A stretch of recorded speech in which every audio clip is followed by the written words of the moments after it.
كان مستخبي لي فين يا ربي؟ أنا السبب. ذنبك يا عماد. ما تقوليش كده يا عاطف. اسماعيل هيخرج ان شاء الله. أقسم بالله سعيد ما يعرف حاجة. أنا اللي خفت لو واحدة غريبة تلوف عليه وتاخده مني، قلت أجوزه عز. ربنا كفاني على وشي. الدكاترة بيقولوا إن حالته خطرة أوي يا عماد. هيقوم بالسلامة. انت عارفة الدكاترة بيحولوا في الموضوع علشان يحللوا قرشهم. ربنا يطمن قلبك. بس أنا مش عارفة لو جرى له حاجة أعمل إيه. طب والشدة اللي فيها إسماعيل؟ سعيد ما يعرف. سامحني يا عماد، عشان خاطري تسامحني، عشان إسماعيل يطلع لي بالسلامة. بسامح ربنا يا عاطف. وانا خلاص فهمت وطلعت غلطان.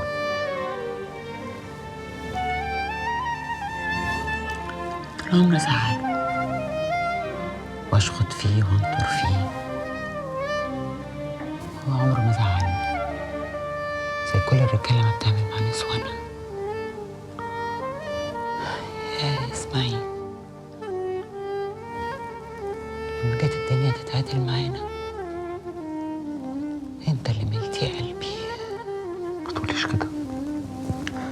اسماعيل طيب وربنا ان شاء الله هيشفيه. او انا بقى طول عمري اتخانق معاه واقول له طيبة قلبك دي هي اللي مضيعانه. كنتش اعرف ان ربنا بيسترها علينا عشان قلبه الطيب ده.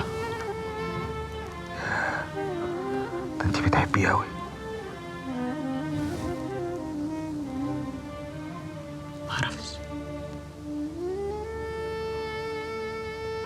معرفش كنت بحبه ولا لا، بس انا وقيت على الدنيا لقيته جنبي، في الحلوة جنبي وفي المرة جنبي. الدنيا قسيت عليا، سنانها وضوافرها علموا في ظهري. عمر ما حد غيره طبطب عليا. تبقي بتحبيه وربنا هينجهولك ان شاء الله. يا رب يا رب.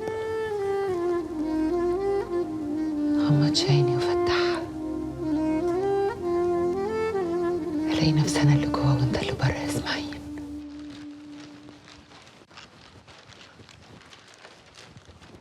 ام حماده. ايوه يا نوسه. مدام ايمان بتقول لك خدي الكرتونه دي نزليها الخالد بتاع الامن قريبها، عارفاه؟ يا اختي عارفاه. قولي له يحطهم لها في شنطه العربيه. طب اركنيهم عندك على جنب، اما اخلص هبقى اخدهم. لا يا ستي ما ينفعش، انت عايزاها تطلع تطين عيشتنا؟ انا مش ناقصه خصومات. حاضر يا نوسه، عادي.